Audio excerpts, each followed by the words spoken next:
दोस्तों, भूत प्रेत से संबंधित घटनाओं में ज्यादातर घटनाएं रोंगटे खड़ाढ़ी कर देती हैं। तो कुछ इतनी अच्छी होती हैं कि दिल भर आता है। लेकिन मेरे जीवन से जुड़ी एक घटना ऐसी भी है जिसे याद करके हंसी आ जाती है। जाने अनजाने में मेरी पापा के मौसा जी के साथ ये घटना घटी थी। बस थोड़े से आलस की वजह से उनके पीछे ऐसी मुसीबत लगी जिससे उन्हें निजात पाने में सालों लग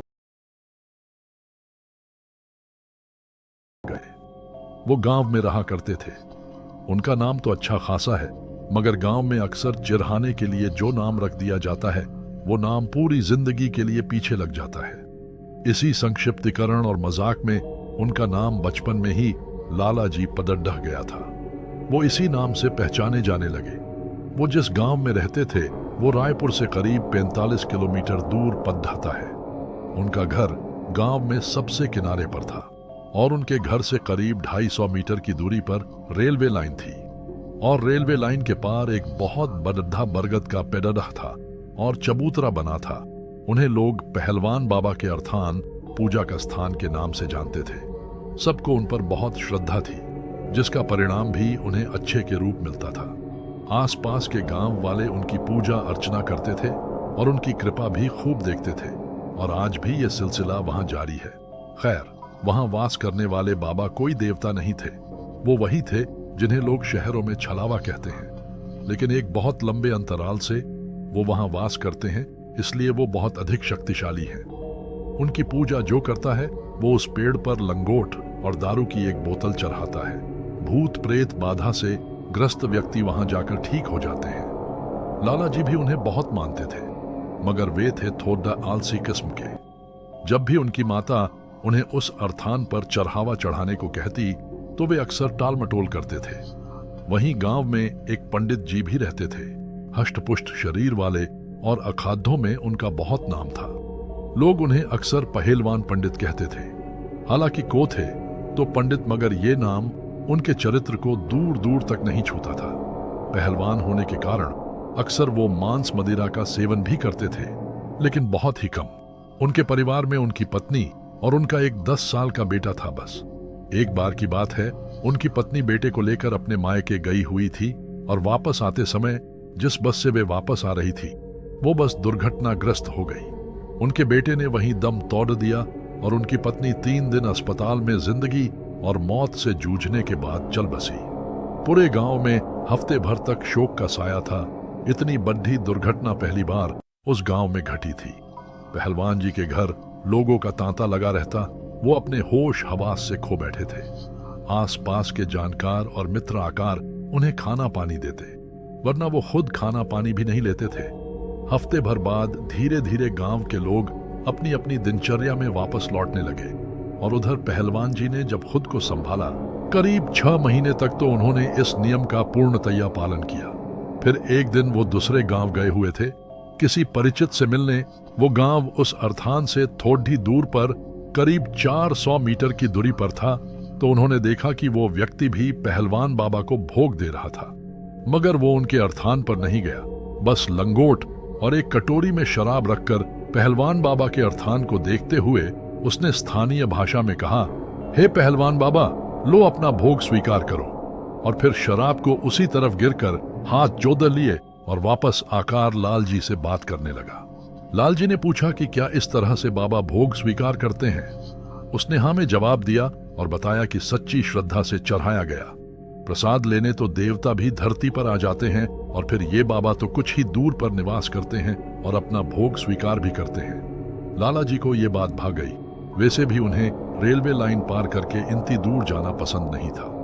अब उनका ये सिलसिला शुरू हो गया। वो एक बर्तन में थोड़ी सी शराब और लंगोट लेकर घर के पीछे की तरफ जाते और वहीं से खड़े होकर जिस तरफ रेलवे लाइन पार पहलवान बाबा का अर्थान था उस तरफ मुंह कर बोलते, पहलवान बाबा भोग स्वीकार करो, और वहीं से चढ़ा कर वापस आ जाते थे।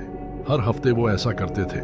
इस तरह से भोग देते देते उन्हें करीब 6 महीने बीत गए। एक दिन की बात है, पास के गांव में एक आदमी को प्रेत बाधा हुई। उसके घर वाले बहुत परेशान थे और वो आदमी पहलवानी कर करके हर किसी को खुद से दूर रहने की बात कर रहा था।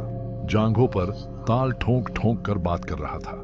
कुछ आदमियों में मिलकर उसे पकड़ने की कोशिश की, मगर उसकी पहलवानी के आगे कोई टिक नहीं पा रहा था। किसी तरह गांव के कई सारे आदमी मिलकर उसके अपने आप शांत होने पर उठाकर उसे पहलवान बाबा के अर्थान पर ले गए। वहां उसे चबूतरे पर बैठाया गया। धीरे धीरे उसने उस पर जैसे दबाव सा बनने लगा और वो वहां मौजूद लोगों ने उससे पूछा कि वे कौन है। उसने बताया कि वो वहां रेल की पटरी पर रहता है। ये आदमी वहां पर गंदगी कर रहा था, इसलिए उसे पकड़ है। लोगों में से एक ने पूछा कि माफ कर दो, इसे और जाने का क्या लोगे, ये बता दो। उसने कहा, दारू पिला दो, चौथा दूंगा। वहां मौजूद लोग तुरंत दारू लेकर आए और उसे दिया, मगर उसने पीने से मना कर दिया और कहा, ऐसे नहीं, जो मुझे हमेशा देता है बस उससे ही लूंगा। जिज्ञासावश सबने पूछा कि वो भोग किससे लेना चाहेगा, तो उसने बताया कि फलाने गांव में लाला जी नाम का आदमी है, वो मुझे हमेशा दारू देता है, वो देगा तो मैं तुरंत चला जाऊंगा। पहले तो लोगों को शक हुआ कि कहीं लाला जी नाम के आदमी ने ही तो नहीं भेजा है इसे तंत्र मंत्र करके, लेकिन इस बात की पुष्टि के लिए, समस्या के समाधान के लिए सबने लाल जी से मिलने की ठान ली। कुछ व्यक्ति उस आदमी के घर के सदस्यों के साथ मिलकर जो गांव उसने बताया था उस तरफ चल पड़े लाला जी से मिलने। जब वो लोग लाला जी के पास पहुंचे तो उन्होंने सबसे पहले ये आजमाया कि कहीं इसी आदमी ने तो कोई तंत्र मंत्र नहीं किया। इस बात की पुष्टि के लिए उन्होंने आसपास के लोगों से पूछताछ की। सबने बताया कि वो तो जल्दी पूजा भी नहीं करता, तंत्र मंत्र की तो बात ही दूर है। इस बात ने सबको सकते में डाल दिया और अब वो लोग लाला जी के पास पहुंचे और उन्हें सारी घटना से अवगत करवाया। लाल जी पहले से ही भूत प्रेतों के नाम से भागा करते थे। जब उन्हें पता चला कि कोई भूत प्रेत उन्हें बुला रहा है तो उन्हें पांव के नीचे से जमीन सरक गई और उन्होंने जाने से साफ मना कर दिया। इस बात से वहां मौजूद लोगों को इस बात की तो तसल्ली हो गई थी कि ऐसा आदमी कोई तंत्र मंत्र नहीं कर सकता। फिर उन्होंने लाला जी से साथ चलने और उससे बात करने के लिए कहा। लाला जी किसी भी कीमत पर राजी नहीं हो रहे थे। आखिरकार जब उनके बड़े भाई और आसपास के कुछ बुजुर्गों ने उन्हें समझाया तो वो जाने के लिए राजी हुए, मगर अकेले नहीं, साथ में 4 लोगों को साथ ले गए। वहां पहुंचने पर लाला जी के पसीने छूटने लगे थे। आखिरकार लाला जी और उसका सामना हो गया। कौन हो भाई और क्यों मेरे नाम का शोर करके कर रहे हो? लाला जी ने उससे पूछा। मुझे बस अपने हाथ हमेशा की तरह दारू पिला दो, मैं चला जाऊंगा। उस आदमी ने लाला जी के सामने हाथ जोड़ कर कहा। वहां मौजूद ऐसे दृश्य को सब आंखें फादा फादा कर देख रहे थे। एक प्रेत कैसे बिना सिद्धि वाले आम आदमी के सामने हाथ जोड़ कर बात कर रहा है, हमेशा की तरह? अबे मैंने कब तुझे इससे पहले दारू पिलाया है? लाला जी अब उससे बिना डरे बात करने लगे थे। लाला जी मजाक न करो, हर हफ्ते मुझे दारू का भोग देते हो, उससे मेरी प्यास मिट जाती है। थोड़ी सी दारू दे दो, चला जाऊंगा। वो फिर से विनती करने लगा। अब लाल जी को झल्लाहट होने लगी और वो थोड़ा तेज आवाज में बोलने लगे। अबे क्यों झूठ बोलता है? मैं तो जनता भी नहीं, तू कौन है? मैं तुझे क्यों दारू देने लगा? हर हफ्ते तो मुझे दारू देते हो अपने घर के पीछे आकर और पूछते हो कि कब दारू दी। वो हंसते हुए बोला। वो लाला जी हर बात ध्यान से सुनता और जवाब देता और उनके झल्लाने पर हंसता, जैसे कि कोई आम आदमी अपने किसी प्रियजन के साथ व्यवहार करता है। ये बात सुनकर लाला जी के माथे पर चिंता की लकीरें उभर आई। ये भोग तो पहलवान बाबा को देते थे, ये भोग इसे कैसे मिलने लगा? वो भोग तो ये अर्थान वाले पहलवान बाबा को देता था, तू बीच में कहां से आ गया? उन्होंने अपनी परेशानी का हल ढूंढते हुए ये प्रश्न किया। तुम ही तो भोग देते हुए कहते थे पहलवान बाबा भोग स्वीकार करो। अब उनके अर्थान से पहले वहां रेल की पटरी में मैं ही तो रहता हूं और मैं भी पहलवान ही हूं। मुझे आदत है तुमसे भोग लेने की। उसने लाला जी ये सारी बात कही और फिर रोने लगा और रोते रोते कहने लगा, जब से वहां हूं कभी किसी ने एक गिलास पानी तक नहीं दिया था। बस लाला जी तुमने ही मुझे दारू दिया और मेरी प्यास बुझाई। मैं तो बस तुम्हें ही जानता हूं। ये बात सुनते ही लाला जी और वहां खड़े उनके बड़े भाई की पैरों से जैसे जमीन सरक गई हो। उनका पहलवान बाबा को दिया जाने वाला भोग कोई पहलवान नाम का प्रेत ले रहा था।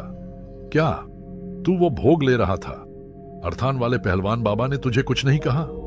असमंजस में फंसे लाला जी अपने सारे प्रश्नों के उत्तर जानने में लग गए। उधर उस आदमी का परिवार चाह रहा था कि जल्दी से जल्दी ये प्रेत उसका शरीर छौद दे और वो ठीक हो जाए। बाबा क्या कहेंगे? तुम भोग दे रहे थे मेरा नाम लेकर और मैं ले रहा था। इसमें न मेरी गलती न तुम्हारी गलती, तो बाबा क्यों कुछ कहेंगे? अब तुम जो कुछ भी दोगे वो सबसे आगे वाला ही लेगा ना, 7 समंदर पार वाला तो नहीं। उसने लाला जी के असमंजस के इस प्रश्न का उत्तर दे दिया था, वो भी सटीक। मतलब वो दूसरे गांव वाले व्यक्ति से भोग अर्थान वाले पहलवान बाबा इसलिए लेते थे क्योंकि उनके बीच कोई और पहलवान नहीं था। लाला जी का दिमाग एकदम से घूम गया। आखिर क्या करो और क्या हो जाता है? बाबा कहाँ हैं इस वक्त इस अर्थान के? लाला जी ने पूछा। यहीं तो हैं, उन्होंने ने मुझे पकड़िए रखा है। वहां यहां किसकी मजाल के मुझे हरा दे, मुझे बस दारू दे दो, चला जाऊंगा।